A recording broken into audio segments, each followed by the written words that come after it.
Maganda at maluwalhating araw po sa inyong lahat. Ngayong Biyernes, ika-16 ng buwan ng Abril taong 2021. And our constant reminder to all of you, ang ating pong pagsusuot ng face mask at ng face shield. At pag kayo po ay nasa labas na, huwag niyong kalimutan na tayo ay mag-observe ng 2 meter or 6 feet distance from each other. At huwag niyo pong kalimutan na maghugas ng inyong mga kamay for 20 seconds with soap and water. And syempre, yung pong ating kalusugan, huwag niyong kakalimutan na palakasin sa pamamagitan ng pagkain ng mga masustansyang pagkain. Ang pag-ehersisyo po sa umaga, ang pagbibilad sa araw for 15 or 30 minutes, at ang pagtulog ng at least 8 hours a day. Huwag niyong kalimutan, prutas, gulay, maraming tubig. Meron na naman pong nalagas na miyembro ng kabinete at tayo po'y nalulungkot. Nung kagabi ay rinig po natin, na text po tayo, kaugnay sa pagkamatay ng isang personal na kaibigan at isang kasama sa propesyon at kasama po nating miyembro ng kabinete, kabinete ni Presidente Rodrigo Roa Duterte. At ang tinutukoy po natin ay si Secretary Ady Sitoy. Siya po ang Presidential Advisor on Legislative Affairs at ang head ng Presidential Legislative Liaison Office. Malaki po ang nagawa ni Secretary Sitoy sapagkat siya ang naging liaison man. Siya po nakipag-coordinate sa Kongreso kaugnay sa mga panukalang batas na gustong ipasa sa Kongreso at pirmahan ni Presidente bilang batas. Siya po ay tahimik, subalit napakasipag na ginawa ang kanyang tungkulin sa dalawang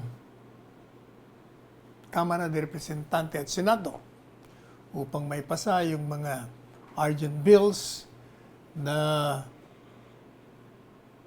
kailangan para sa pagunlad ng ating bansa at upang matugunan po natin ang hamon na isinilang ng coronavirus.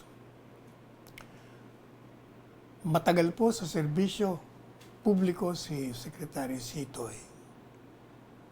Siya po ay naging miyembro ng Sangguniang Bayan ng Cordoba noong 1975. Naging miyembro din po siya ng Sangguniang Panlalawigan ng Cebu noong 1984. At siya po ay naging piskal o prosecutor diyan po sa siyudad ng Cebu at Toledo. Naging commissioner din po siya, director ng Cebu Port Authority at Metropolitan Cebu Water District.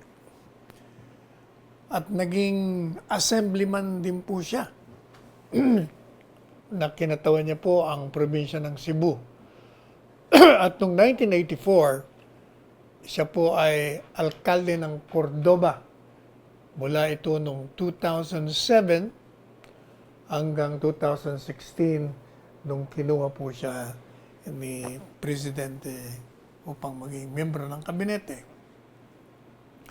Alam po niyo, ang mamimiss ko sa kanya, maliban pa sa kanyang ginagawang tungkulin at pakikiugnayan sa amin bilang kasama sa kabinete, yung pong kanyang kahusayan ng pagsayaw. Aba, hindi ordinaryong kagalingan si Secretary Sitoy.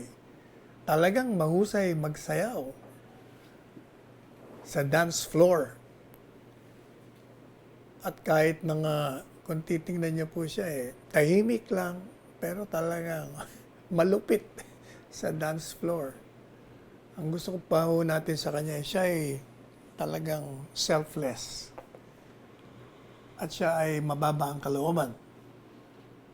So pinaparangalan po natin ang nasirang Secretary Adi Sitoy sa kanyang matapat na paglilingkod sa taong bayan at pinapaabot po natin sa kanyang mga pamilya, kanyang mga mahal sa buhay, kanyang mga kaibigan, kamag-anakan.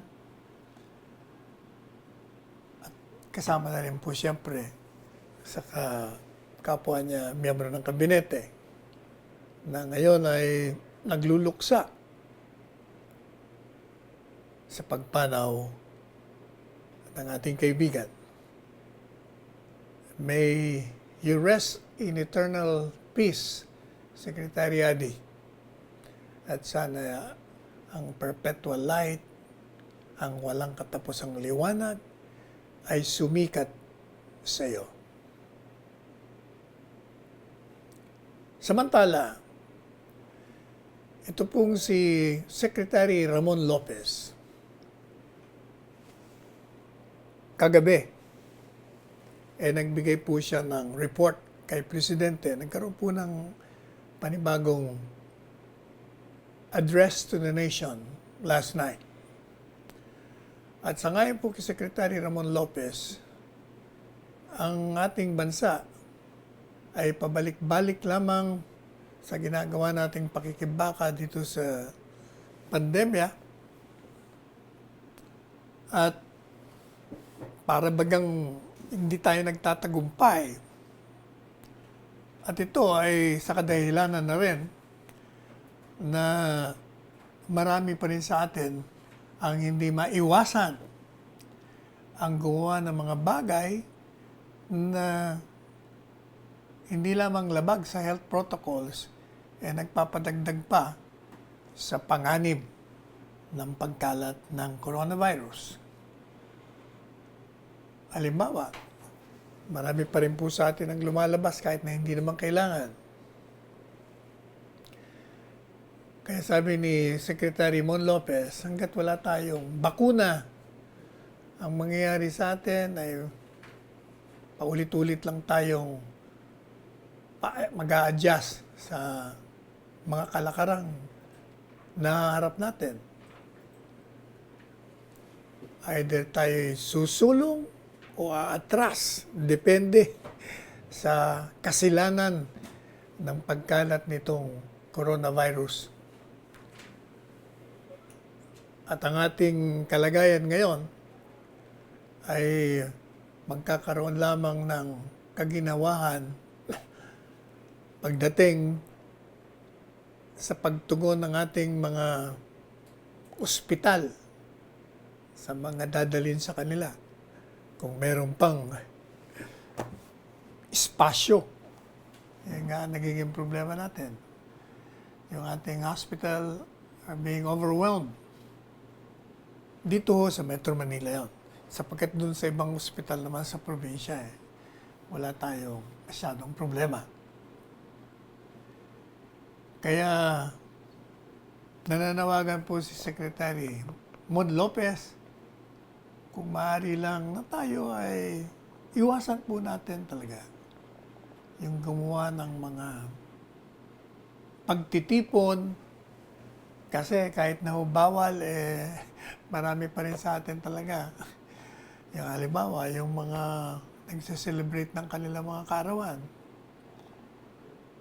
Ang iba, palihim na pagdiriwang. Ang iba naman, dahil pwede yung outdoor dine-in o dining, doon ginagawa. Ang problema nga, ang super spreader, yung dining together.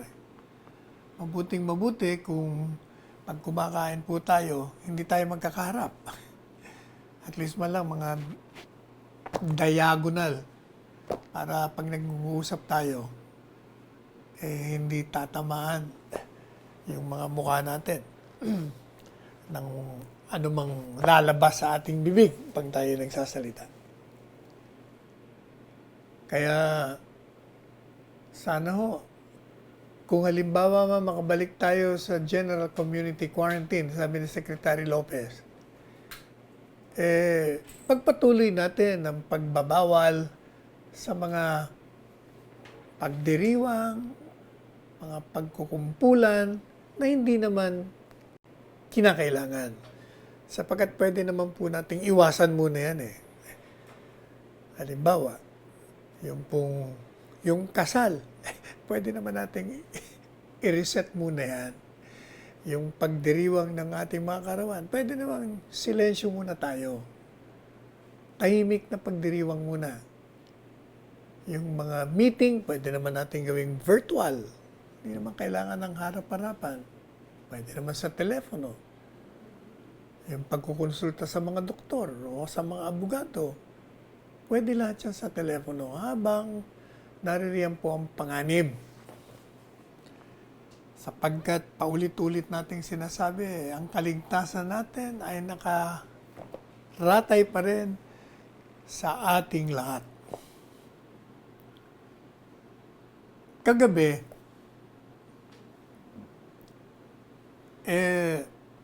inulit ni Presidente at sinagot niya yung mga kritiko. Kagaya po ng sinasabi natin dito sa ating programa, na ang pamahalaan ay ginagawa ang lahat. Lahat, as in lahat, nagiging malikhain. Iniisip kung anong mga kaparaanan ang maaaring gawin ito. Kaya hindi po totoo yung mga sinasabi ng kritiko na unang-una, napaka bagal daw ng pag-respond natin sa umpisang-umpisa pa lang. Sabi nga ni Presidente, hindi tayo nagkulang.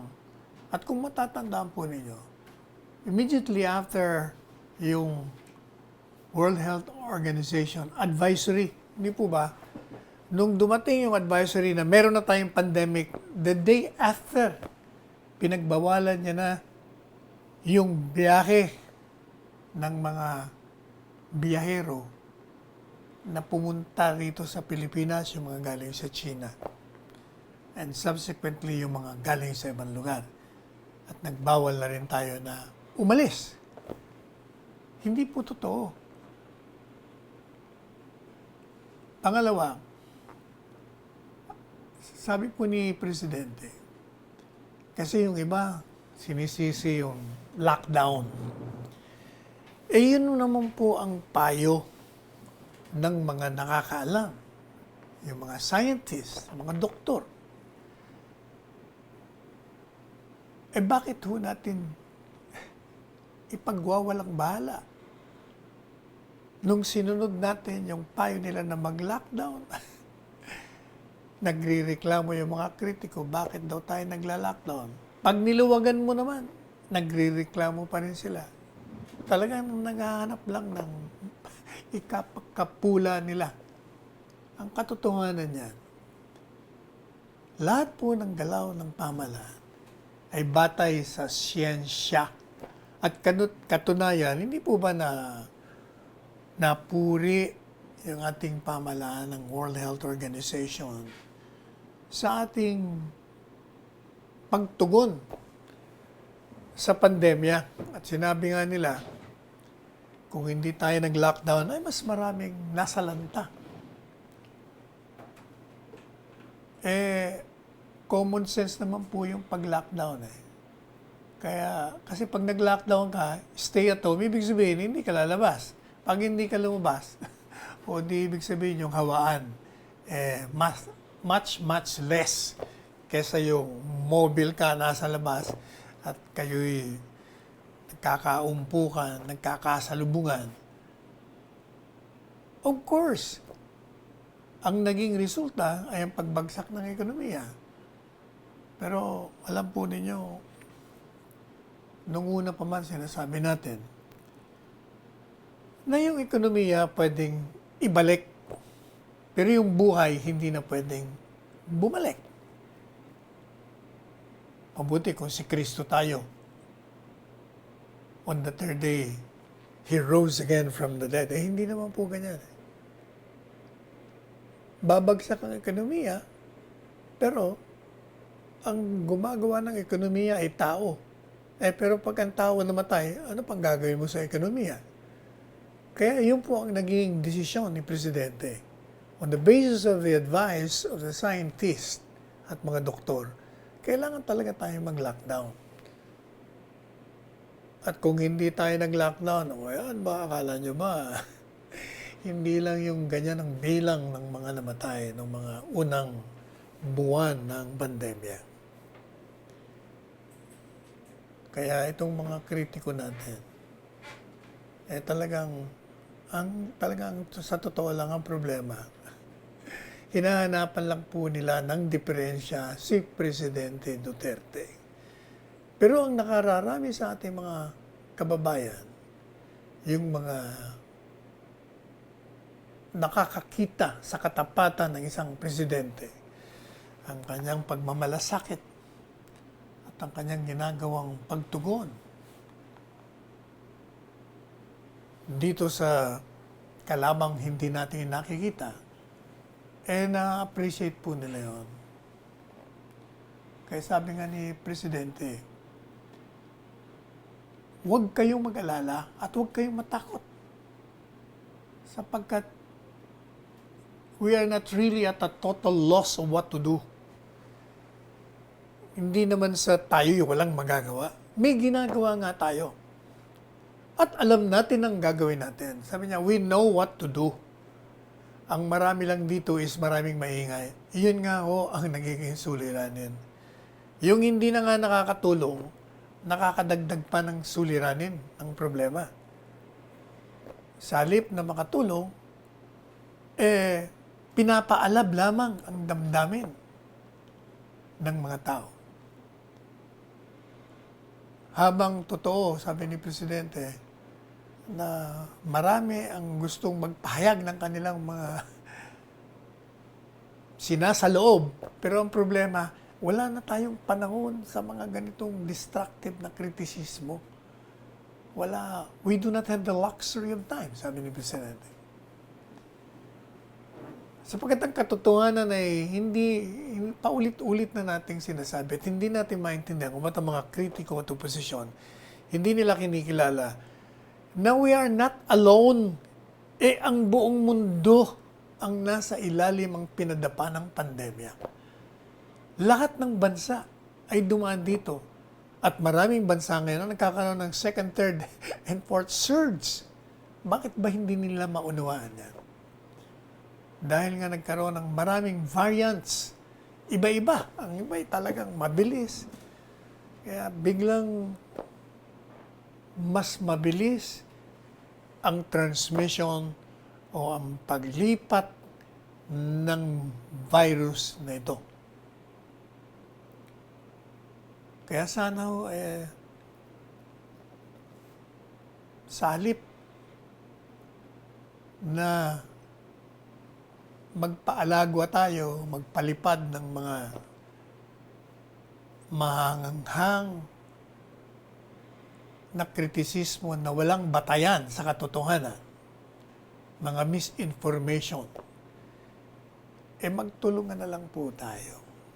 Gawin natin sa ating mga sinasakupan within our own sphere of influence yung magagawa natin na mga tulong. And number one, of course, is to remind, paalalahanan po natin yung mga nasa tabi natin, yung ating mga nasasakupan, yung pagpapatupad ng mga minimum health protocols natin. Yung pagpapaalala ng pagsusuot ng mask, face mask, pagsusuot ng face shield, yung paghuhugas ng kamay with soap and water, yung pong social distancing na napakahalaga rin. Yun o, sana mabuting-mabuti na ito si Mayor Joy Belmonte, nangako na ho sa atin. At magsisimula ng umikot yung mga magpapaalala sa mga Quezon City residents ang kahalagahan ng pag-observe ng minimum health protocols natin. Babalikan po natin kayo makalipas ang ilang sandali.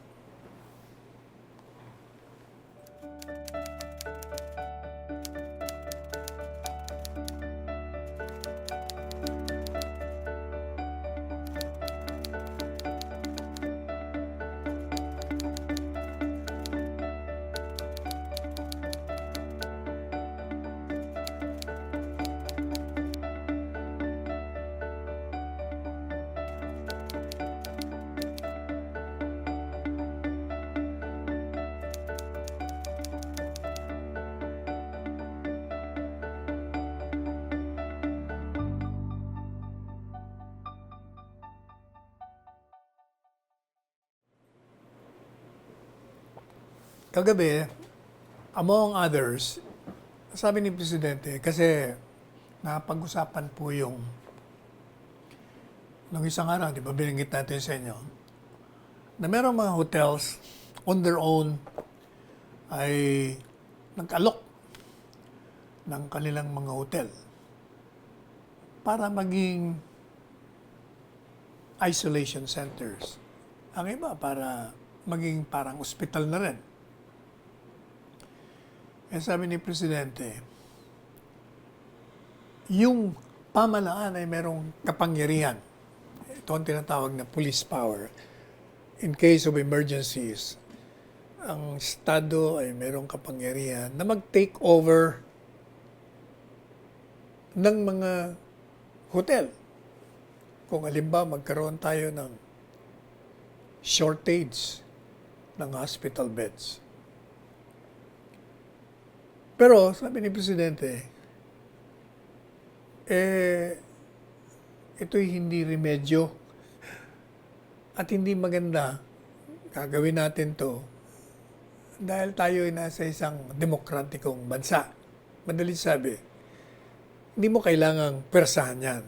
Unang-una, maraming ang mga hotel owners na noon pa man ay ginamit na ang kanilang mga hotel. Kasi ano bang gagawin ng mga hotel kung wala rin lang pumapasok, hindi naman nagagamit. You might as well make it productive. Katulong. Pero sa pansamantala, sa pangkasalukuyan rather, hindi po ba binahagi natin sa inyo na marami ang mga dinagdag na mga beds, marami mga modular units na itinatag na yung DPWH sa mga iba't ibang ospital ng gobyerno. Kaya palagay ko, hindi namang kinakailangan. Gaya na rin ang sinabi ni Presidente Duterte. Sapagkat bilang Presidente, talagang yung pong kapangyarihan ay napakalawak kung gagamitin ni Presidente. Subalit, yan ay ginagawa lamang as a last option na tinatawag. In fact, sabi niya, yung pag-take over ng mga warehouses ng medicine, pwede rin natin gawin yan. Pero, hindi natin gagawin.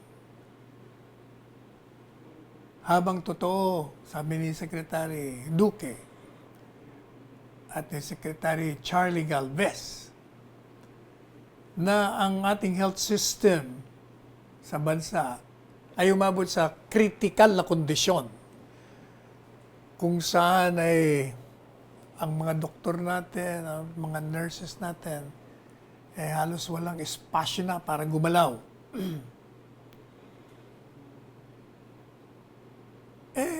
Gumagawa pa rin tayo ng paraan upang matugunan ng ganitong suliranin.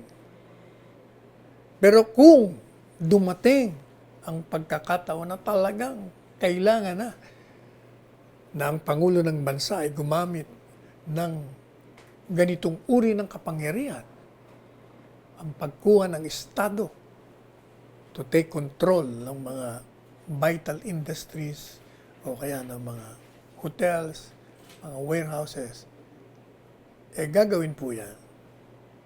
Pero, hindi pa naman ho ganon.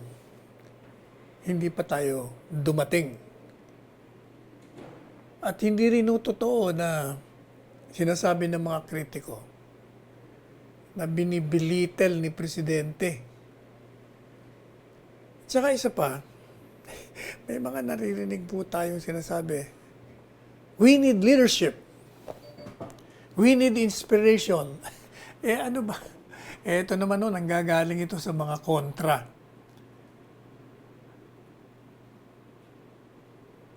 Hindi dun sa mga objective.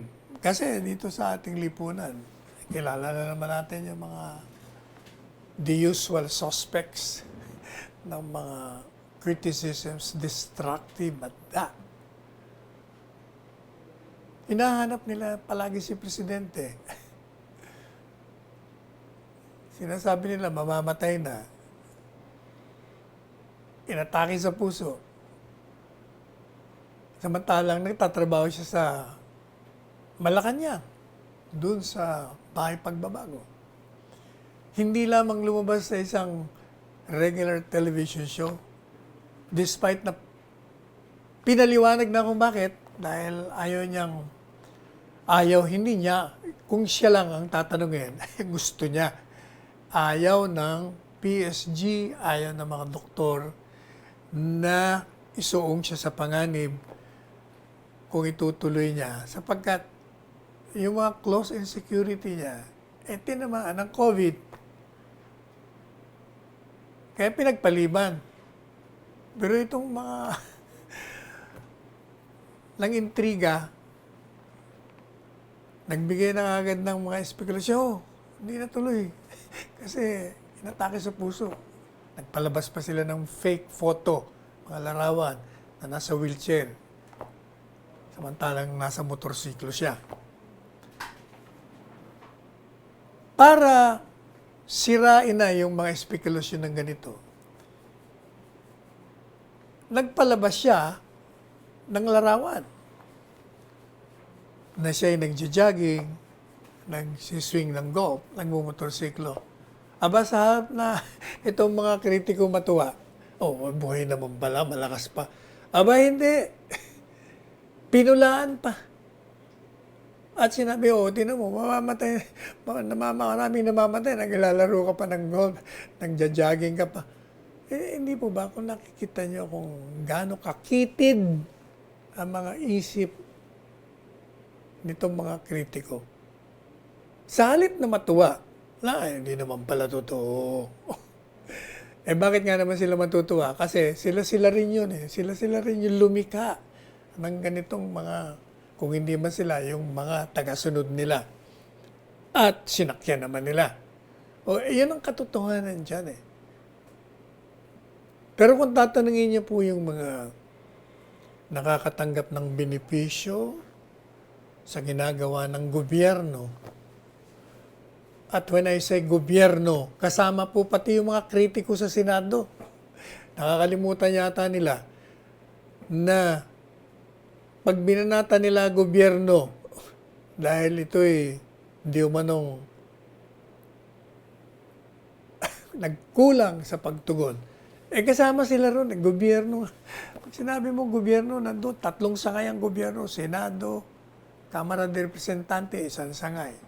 Legislative branch, executive, at yung judiciary. Kasama sila dun Kaya nga hindi ba napapapurihan natin sila pag sila gumawa ng mga batas, gaya ng Benyon 1 and 2. Kasi tumutugon sila sa pangangailangan.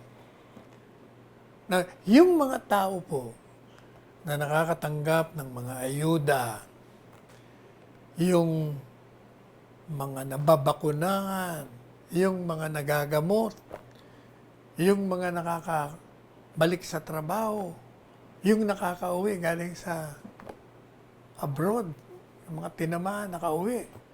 Madalit sabihin, napakadami po yun, milyon-milyon yun. Ito ang mga nakaka-appreciate Ito naman mga kritiko natin, napakagaling na mag-criticize sa loob ng kanilang mga komportabling bahay. Ito mga kinikriticize nila, ito yung mga lumalabas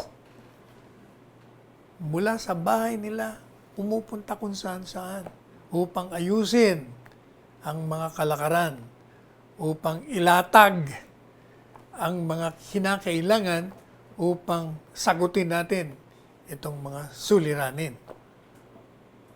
Madali yung, napakadali na magpuna. Talk is cheap. Kaya hindi ko ba, kaya sabi ko, pwede ba mag-ECQ na muna yung mga bibig ninyo? Kailangan mag-ano na tayo muna. Pahinga. Pahingaan muna natin yung mga bibig natin. Magtulungan tayo. Stop blaming the government. And it's not true that it has not responded. Kasi kasama yung mga nagpupula, yung mga miyembro ng Senado, kasama nga kayo sa gobyerno eh. Kasama kayo dapat puriin sa mga ginawa nyo dyan sa Kongreso, kaugnay sa mga papalabas ng mga batas na pinirmahan ni Presidente bilang tugon sa mga suliranin na dinulot nitong pandemya. Ang problema, ginawa nyo na nga yan, kaya lang lumalabas pa kayo at binabanatan nyo sarili nyong gobyerno. Madalit sabi, pinopolitika ninyo. O, teka muna. Pahinga muna tayo. Balikan po natin ngayon.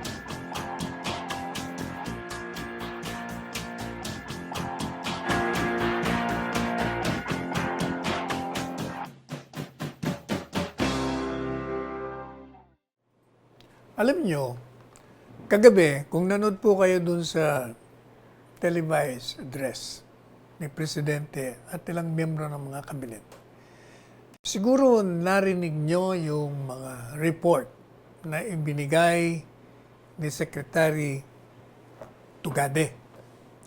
Aba, talagang hahanga kayo sa mga ginawa ng pamahalaan. Lalong-lalo na yung kanyang departamento in partnership with other departments.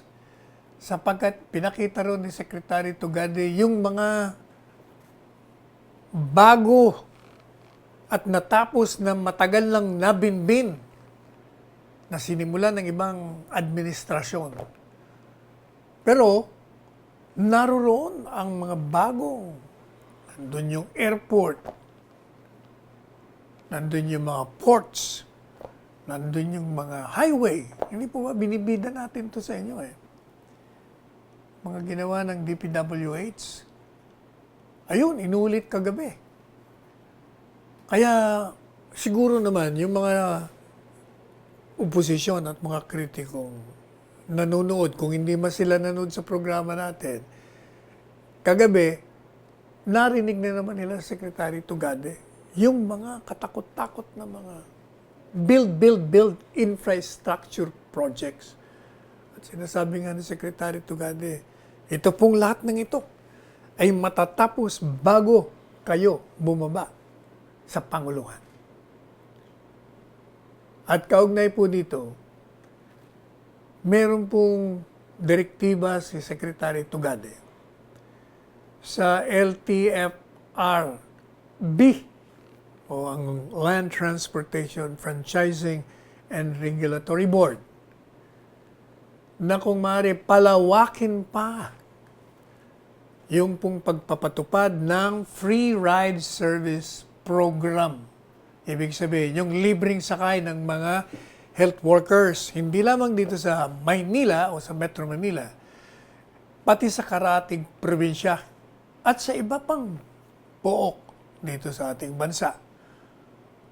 At ito'y regardless, madali sabi, ang quarantine mo dyan, ECQ, MECQ, GCQ, MGCQ, basta kahit anong level ng quarantine dyan, kailangan palawakin yung programang libre ang sakay sa mga health workers at iba pang essential workers o yung mga authorized persons outside residences na hindi na-cover ng mga unang programa. Ang layunin po nito para yung mga essential workers natin, sabi ni Secretary Tugade, makarating doon sa kanilang pupuntahan, mga pinagtatrabahuan. At nang libre. Wala na silang iisipin sa pamasahe. Ito pong initiative ito, maganda ito, sapagkat alam naman natin, dahil nga pinadapa tayo nitong coronavirus, natural, apektado yung ating mga income. O malaking bagay kung wala ka ng problema sa transportasyon, pati sa pamasahe mo. Hindi po ba? Kaya, sabi ni Secretary Tugade, ang bilang ng mga nakinabang dito mahigit sa 2,200,000 na pasahero ang nabenepisyohan po nito. Hindi lamang sa Metro Manila, kundi sa lahat ng mga riyon. At ito'y nagsimula noong March 18, nung pinasimulan po itong programa ito. Samantala, si Presidente Duterte po, nung gabi rin, hinikayat ang mga opisyales na pakinggan at sundin yung request o yung hinihingi naman ng DTI na bigyan ng assistance yung mga lokal na gagawa ng bakuna. Hindi po ba merong project itong DOST ni Secretary Boy de la Peña na gusto nilang sana dito sa ating bansa gagawa na rin tayo ng sarili nating bakuna para hindi na tayo umaasa sa ibang bansa. Kaya sabi ni Secretary Ramon Lopez, nagsimula na ang ating pamahalaan na makipag-usap sa mga kumpanya na kung po pwede, i-consider nila na sila ay gumawa, mag-manufacture ng mga bakuna laban sa COVID-19. Sabi ni Secretary Lopez, ito'y hinalintulad niya, kinumpara niya sa isang digmaan, gera. Siyempre sa digmaan, sabi niya, kailangan natin ng mga baril, kailangan natin ng bala. So, sa halip na tayo mamimili pa sa ibang bansa, gumawa na lang tayo. Tama naman. Kaya sabi ni Presidente, pakinggan nyo. Sapagkat itong mga request ito, parang Biblia ito ngayon ng gobyerno. Maganda nga naman ito kasi may nabasa nga ako tayo sa pahayagan nun Gumawa na tayo ng bakuna several years ago, 50s yata yun. Kung involved pa nga doon yung UP. Pero sama parang hindi natuloy. Magagaling ang mga Pilipino. Kaya siguro pag sinimulan nila yung manufacturing, kayang-kaya. Yung Pilipinas nga daw po dati naman tayong merong public vaccine factory, kaya lang itinigil ito noong 2015. Meron pa nga daw panahon na advance tayo. Nakakapag-manufacture na tayo ng mga bakuna. Pero noong 2011 or 2012 daw, kailangan nilang i-upgrade yung facility. Pero hindi natuloy. Sa panahon ng administrasyong Pinoy, nahinto yung proyektong yun. Kaya siguro sabi ni Guevara, si Yusek Guevara, baka daw mas okay pag ibigay natin ang inisyatibo sa pribadong sektor. Ang problema kasi, pag nagpapalit ng administrasyon, iba-iba ang kanilang mga priority, yung mga proyekto na inumpisa ng isang administrasyon, hindi nila itutuloy, magko-concentrate sa ibang proyekto. Kumbaga, walang continuity. Yan ang problema. Kaya nga, sabi nga natin, gusto niyo may continuity? Ayan. Sara Duterte, Digong Duterte. O kaya, Bong Go at Digong Duterte sa 2022. Ayan ang continuity. Anyway, alam niyo yung FDA, in-okay na ho yung AstraZeneca. Kung matatanda nyo kasi parang itinigil yung paggamit ng AstraZeneca dun sa mga 60 years old and above. Kasi nagka-problema, may mga nabalitaan na merong blood clotting. Pero nung sinusuri naman nila, kumbaga, hindi masyadong kumpirmado na talagang ganun nga. Madalit sabi, mas yung advantage ng pagbabakuna ng AstraZeneca outweighs yung whatever adverse effect. Kaya, in-okay na nila, sige, pwede na ulit. Wala naman daw silang nakitang report ng blood clot doon sa mga nagpaturok ng AstraZeneca. Ang katunayan nga, ito pong ating ambassador na si Babe Romualdez sa Estados Unidos, hinihingi nga yan sa administrasyong Biden, ito si President Biden administration. Kung maaaring, pwede ba makahiram kami ng stockpile nyo ng AstraZeneca? Kasi marami ho sila na hindi pa naaprubahan for emergency use sa Amerika. Ito kasi yung AstraZeneca na ginawa ng British Swedish company. Nakatenga lang doon sa mga manufacturing facilities sa Amerika. At naghihintay ng pag-aapruba ng mga opisyal dyan sa Amerika. At sabi po nung press secretary si Jen Psaki, yung Amerika daw po, merong 7 milyon na pwede nilang i-release. 7 milyong AstraZeneca. At katunayan, yung 2 milyon daw, napahiram na nila sa Mexico. At yung 1.5 million naman sa Canada. Kasi nung isang linggo, yung pong mga tagapayo sa bakuna dyan sa US government, parang hindi raw nila nakikita na itong AstraZeneca na bakuna ay gagamitin sa Amerika. Kahit na raw ito mag-apply for emergency use. Bakit? Sapagkat, marami ho silang bakuna doon Meron ng Pfizer, merong Moderna.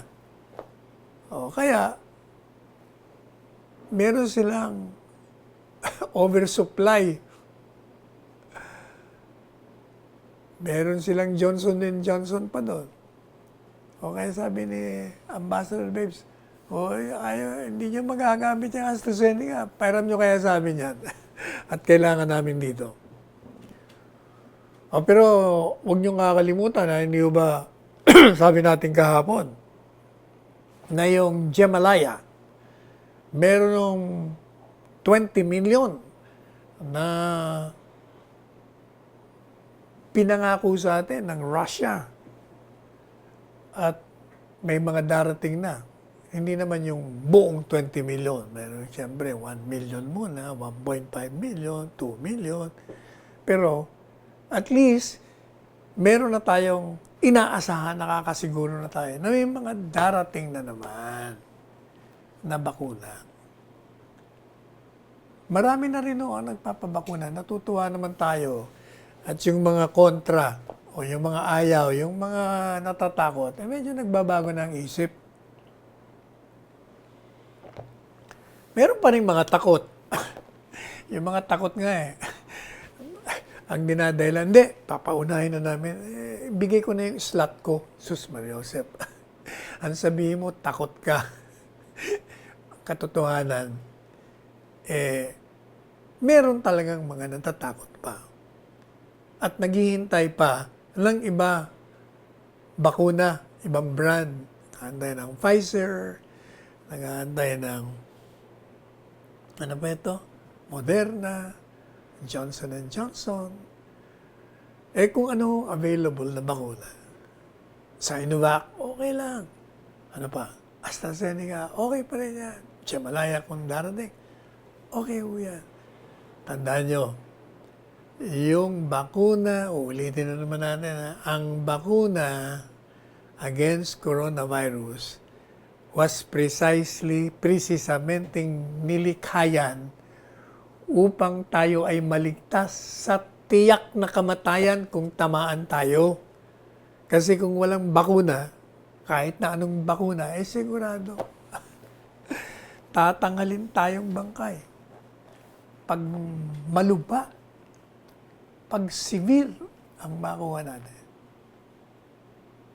Ang magandang halimbawa ho niyan tinan niyo yung PSG. Pabakuna sila, di ba? Tinamaan, halos lahat sila. Pero nandyan pa rin sila. Buhay na buhay. Wala nga nararamdaman Pero, positive. Kaya naka-isolate ang marami sa kanila. Pero marami na rin nung gumaling. Kaya, tayo na magpabakuna. Di ba? Yun ang kailangan natin. Samantala, teka, meron na namang controversial. Tatandaan nyo, merong executive order. Si Presidente. Kaugnay naman ito, di ba nagka-problema tayo sa karne? Kasi nagkaroon tayo ng sakit. Itong mga baboy natin. Kaya yung supply, lumiit. Alam niyo naman ng mga Pilipino, carnivorous, mahilig sa karne. Madalit sabi, yung bilang ng supply po natin, kinulang. Kaya, ang ginawa ni Presidente, sa payo naman ni Secretary William Dunn ng Department of Agriculture, gumuhit ng isang Executive Order number 128 kung saan binabaan yung taripa sa pag-import. Kung baga niluwagan yung importation ng mga karne. Para yung kakulangan, halos, kung hindi tayo nagkakamali, mga 3 milyon na baboy ang kailangan natin para masupplyan mo yung ilang milyon ng Pilipino. 93 million Pilipinos yata ang mahilig sa karne. So, niluwagan ho yun para makapasok yung mga karne. Ang problema, ito. Maraming kumukontra dyan sa Kongreso at sa Senado. Katunayan, yung Senado, parang nag-cross-party line sila At sinasabihan nila si Presidente na i-reconsider kasi pinapatay mo yung hog industry. Ganon din yan sa Kongreso, yung mga mga kaliwete dyan, yung mga kaliwa, mga left-leaning representatives, 17 sa kanila. Kailangan daw i-terminate na itong Executive Order 128. Gumawa sila ng joint resolution, ha? At pinare-reject nila yung minimum access volume ng pork imports from 54,000 metric tons to 404,000 metric tons, or an equivalent of 749 increase in the current quota. Diyan naman sa Senado, ganun din. Abay talagang, sabi nila, yung kapangyarihan na mag-fix ng tariff rates at yung import quotas, nandyan yan sa kapangyarihan ng Kongreso kasi yung power of taxation yan. Kaya pwede namin na i-override sa pamamagitan lamang ng resolusyon. Ayun ang sabi ng Senado. Ewan ko kung ang Korte Suprema ayon sa inyong teorya. O, sabi naman ito ni Ping Lacson, double dead daw. Kaya kailangan daw i-recall na ni Presidente Duterte yung 128 para daw sa mga hog raisers, yung bang nagre-raise, yung mga nagbababoy. Yung meron tayong hog raisers na grupo, di ba? Papatayin daw nito yung industry ng hog, ng karne. Pero teka muna. O, kasama ko dito si yung mga senador, Senador Villar, Senador Drilon, Senador Soto, Senador Pangilinan. O kaya at one glance, kung titingnan mo ba, nag-cross party lines. Baka naman tama sila. Pero, alam nyo, meron ako ibabahagi sa inyo. Hindi tayo magkokomentaryo muna. Ang gusto kong ibahagi sa inyo, ang komentaryo ng editorial ng Manila Times, kaugnay po rito. Kasi, kung babasahin nyo yung kanilang editorial kahapon ba yun? Isang araw, April 13. Meron silang binabanggit. Anong sabi nila? It has become a habit, I'm quoting binabasa ho natin yung editorial ng Manila Times of April 13. Ang publisher nito ay si Ramon Ang. It has become a habit, if not a tradition, to address our senators as honorable. But we might as well consider whether that honorific is at all deserved in view of the antics of the Senate this week. Ang sabi po nitong editorial, nagiging ugali na natin o tradisyon na ang tawag natin sa mga senador ay honorable, kagalang-galang. Pero sabi ko ng editorial, siguro pag-isipan natin kung ito karapat-dapat na itawag sa kanila. Kasi kung titingnan mo, sabi niya, meron silang mga ginagawa ngayon sa Senado na mukhang hindi natugma ang mga katagang kagalang-galang. Bakit? Ito sabi ng editorial, kasi meron daw, ito na nga yung binabanggit natin, yung lumika po sila ng Committee of the Whole. Ibig sabihin, yung buong Senado ginawa nilang komite. At nagre-rekomenda sila. Hindi lang rekomenda resolution na nga na yung Executive Order 128, yung binabanggit natin kanina, kung saan niluwagan yung pag-import, pagkangkat ng mga karne dito sa ating bansa. Kailangan pawalang bisa. Itigil. yung po daw kombinasyon ng lower tariffs pati increased import quota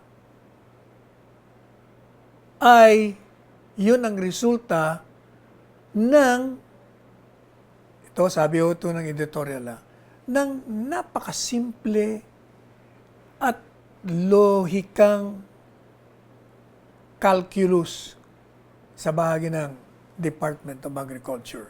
Madalit sabi, yung rekomendasyon ng pagpapalabas ng Executive Order 128 kung saan luluwagan ang pag-import, bababaan ang mga taripa para dumami ang mag-import. Ito yung resulta nga ng problema na kulang nga tayo sa karne. At ang dapat na isipin daw po, sabi ng editorial to isipin ng mga senador, o di kasama na rin yung mga miyembro ng Kongreso sa Kamara de Representante, na 2 taon na may pandemic o epidemic ng African swine fever. Ibig sabihin, sakit ng mga baboy, ng mga baka. At ito naman daw ay dahil na rin sa irresponsibleng mga practices. Bakit? Ba't nagkakaroon ng swine fever? Kasi ang iba, hindi sinusunod yung mga quarantine protocols. Madali sabi, maraming violation. Kaya ito daw pong Department of Agriculture, para malunasan na yung suliranin na yan. Sapagkat, kumbaga, sinira mo na nga gaya ng binanggit natin sa inyo kanina, 3 milyon ang nawala. Biro nyo kung 3 milyon na baboy o baka ang hindi na ang namatay dahil dito sa epidemic. Paano mo ngayon susuplayan ang demand ng karne na ang maibibigay lamang because of the 3 million loss 1.2 million metric tons taon-taon, samantalang ang kailangan natin 1.6 million metric tons. Kaya anong naging resulta po nitong problema? Siyempre, dahil may shortage, yung ngayong presyo ng basic source of protein, kasi yung karne, protein ang binibigay yan umakyat. Hindi po ba? Punta kayo sa palengke. Hindi ba ang presyo ng karne ay tumaas? Bakit tumaas? Kasi nga, kulang ang supply, marami ang demand. Low of supply and demand yan. Kaya, ang naging solusyon ng DA, kailangan mag-import tayo ng karne. Para unang-una, mabaha natin ng karne ang ating bansa at yung 93 million Filipinos na naghahanap ng karne ay masupplyan natin. And at the same time, mapapababa natin ang presyo. Bakit bababa ang presyo? Kasi nga, kaya nga taas ang presyo, kasi maraming may gusto, kukonti ang supply. So, natural, taakit ang presyo. Pero kung marami ang supply, tatama na doon sa demand, di bababa ang presyo. Yun. Ngayon ang sabi nga ng editorial. Editorial po ito, hindi ako nagsasabi nito. And I agree. Sabi niya, itong mga senador, yan sa Senado, mukhang kayo daw mga kagalang-galang na senador. Nagdesisyon kayo na ang tungkulin ninyo ay paglingkuran ninyo yung espesyal na interest ng mga hog raisers at hindi ang sambayanang Pilipino. Kaya ang ginagawa nyo raw ngayon, nag-resort pa kayo sa mga katawa-tawang mga taktika at sinisira nyo yung mga policy changes sa mga patakaran na sinasabi nyong irresponsable na at merong pang korupsyon. Inaakusahan niyo yung Department of Agriculture na merong kickback scheme Kaya nagkakaroon ng inflated pork prices. Pero ito itinanggihan po ni Agriculture Secretary William Dar. At alam nyo naman ang reputasyon ni Secretary William Dar. Ilang beses na rin po ito nanungkulan bilang kabinete. Yun ding agriculture, sa kanya rin yun noon. At ito ay hindi po na lamatan ng issue ng korupsyon nung siya ay nanunungkulan. And given the man's incorruptible character, sabi ng editorial ng Manila Times, we should be taken at his word unless meron tayong mabigat na ebidensya na magpapakitang tama yung mga akusasyon laban sa kanya. Ang problema daw, sabi ng editorial ng Manila Times, may mga senador na nagpresenta ng mga luma at out of context data in an effort to prove the increase in the mob is excessive. Katunayan, sabi niya, pati yung Bureau of Customs, isinama nila dito sa kontrobersyang ito. Sangayon sa kanila, yung BOC daw hindi kinonsulta.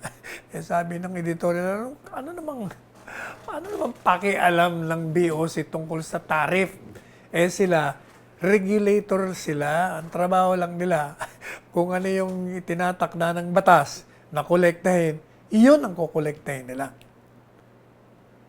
Habang totoo daw, sabi ng editorial po ito, na yung domestic pork industry is entitled to its livelihood and should not be subject to unfair competition. Habang ito ay talagang entitled siya na magkaroon siya ng industriya na hindi haharap sa mga unfair na kompetensya.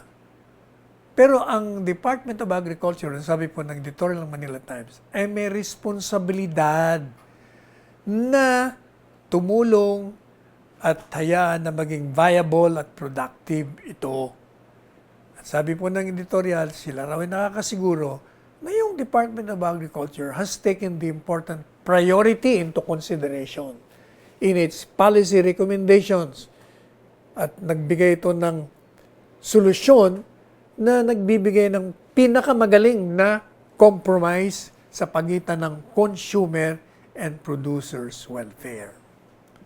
If anyone is being irresponsible, sabi niya, kung meron man na isang irresponsable rito, iyan ang Senado na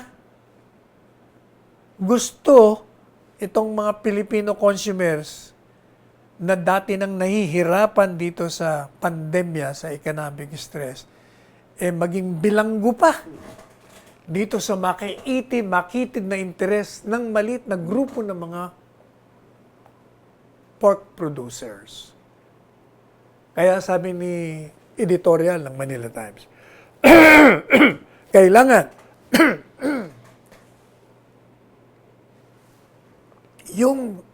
yung patuloy na hearing ng Committee of the Whole ay kailangang matapos na.